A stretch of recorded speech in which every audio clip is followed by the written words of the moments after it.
एक तो मैं आज प्रधानमंत्री जी से बहुत स्पेसिफिक विषय पर बात करने के लिए निवेदन किया था, क्योंकि हिमाचल प्रदेश में अब की बार फिर बारिश के कारण बहुत बड़ा नुकसान हुआ है।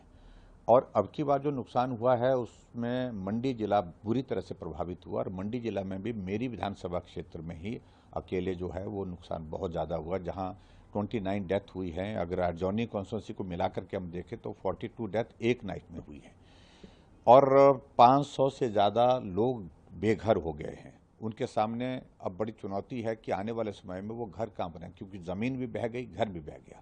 जहाँ घर था, ज़मीन थी, वहाँ घर बनाने लायक स्थिति नहीं रह गई।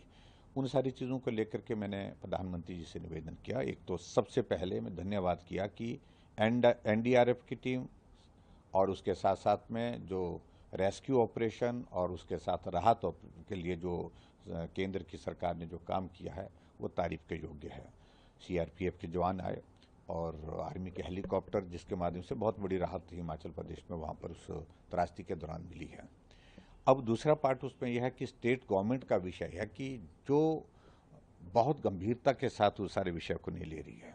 एक तो उनको ये लग रहा कि लीडर ऑफ अपोजिशन की कॉन्स्टिट्यूंसी है जहाँ कुछ करने का हमारा कोई बनता नहीं है, ऐसा ऐसा लग रहा है उनके व्यवहार से। और ऐसे में मैंने एक निवेदन किया है कि जो एनडीआरएफ का जो पैसा भी हाल ही में गया है, लगभग जिसकी सैंक्शन दी है, अप्रूवल दी है 2006 करोड़ रुपए, जिसमें से 450 करोड़ रुपए अभी हाल ही में पिछले हफ्ते जारी किया है। हमने कहा कि वो पैसा जाता है वो स्टेट में जाता है, और स्टेट कहाँ खर्च कर रही है उसकी जानकारी कहीं मिल नहीं रही। पात्र व्यक्तियों को उसका लाभ नहीं मिल पा रहा है। पात्र व्यक्ति का जिसका घर गया, जिसका परिवार का सदस्य खोया, उनको उसकी मदद मिलनी चाहिए।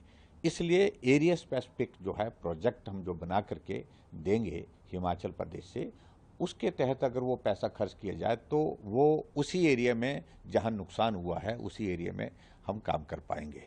इसलिए मैंने विशेष तौर से उनसे निवेदन किया कि एरिया स्पेसिफिक प्रोजेक्ट हम बना करके भेजेंगे स्टेट गवर्नमेंट की ओर से, और हमें खुद भी, जिसमें रोड्स एंड ब्रिजेस का और उसके बाद इरिगेशन, पब्लिक हेल्थ का, पावर सप्लाई के सारे जो डैमेजेस हुए हैं, ताकि वो पैसा केंद्र से अगर आए तो वो एरिया स्पेसिफिक होकर के वहाँ पर खर्च किया जा सके।